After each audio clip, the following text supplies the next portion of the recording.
مساء الخير. يعني مش عارفة أقول إحنا رايحين على فين. استفزني قوي طبعا موضوع أحمد حلمي، موضوع الأفلام اللي بتتعمل بممثلين مصريين، لكن هم بيمثلوا مصر كلها بأسلوب تاني خالص.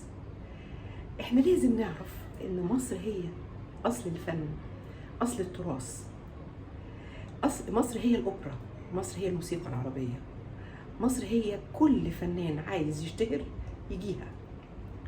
فمش معنى ان مصر متوعجة شوية في ظروف اقتصادية معينة شوية ان احنا هننسى الأوبرا وهننسى الموسيقى العربية وهننسى الحفلات المصرية وهننسى الإبداع المصري. وأي فنان كان سواء كان ممثل أو مغني ما يحبش يشتهر غير في مصر، ما يعرفش يشتهر. لازم المصريين يحبوه ويبتدي يشتهر. مش هنقول ولا نتباهى، لان احنا مش محتاجين نتباهى ان مصر معروفة هي ايه بالظبط. بس مش معنى كده ان انا ابيع كل الحاجات دي بشوية فلوس تروح وتيجي.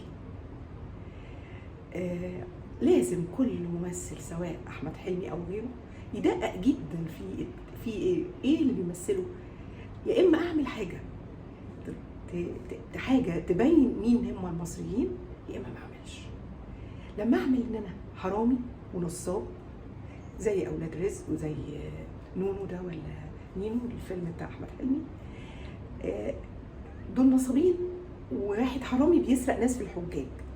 طب ما في مليون الف مله بتسرق الحجاج، الباكستانيين والافغان كل الملات.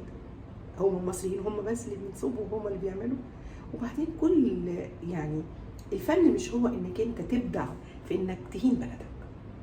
الفن ان انت تطلع رساله بعد الفيلم نقول ده وبعدين استاذ احمد حلمي والفنانين العظام اللي عملوا اولاد رزق منهم احمد عز، انتوا عملتوا حاجات كتير قوي للبلد وعملتوا حاجات بصمات ليكم والشعب بيحبوكوا جدا. ما ينفعش تزعلوه عشان مجرد اوراق ماديه او حاله بتاخدوا فيها فلوس فبتبيعوا اي حاجه تعملوها تضحك الناس وفي نفس الوقت هتمشي وتعدي. لا، مش بتعدي.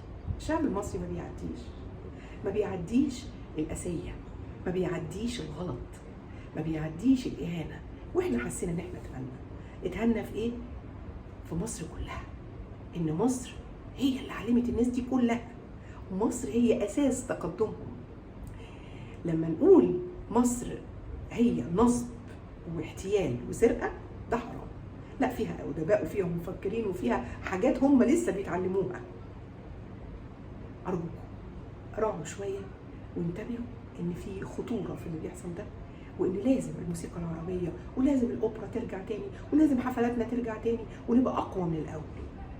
ولازم نمدهم ولازم نساعدهم ولازم فنانينا هم اللي يقدموهم، ولازم المغنيين المشهورين عندنا يعملوا حفله للاوبرا مجانا للشعب اللي كله بيشهد لك وبيجي حفلاتك. لا، انت تعملها للبلد. ارجوكم ادعموا بلدكم وما تهينوهاش اكتر.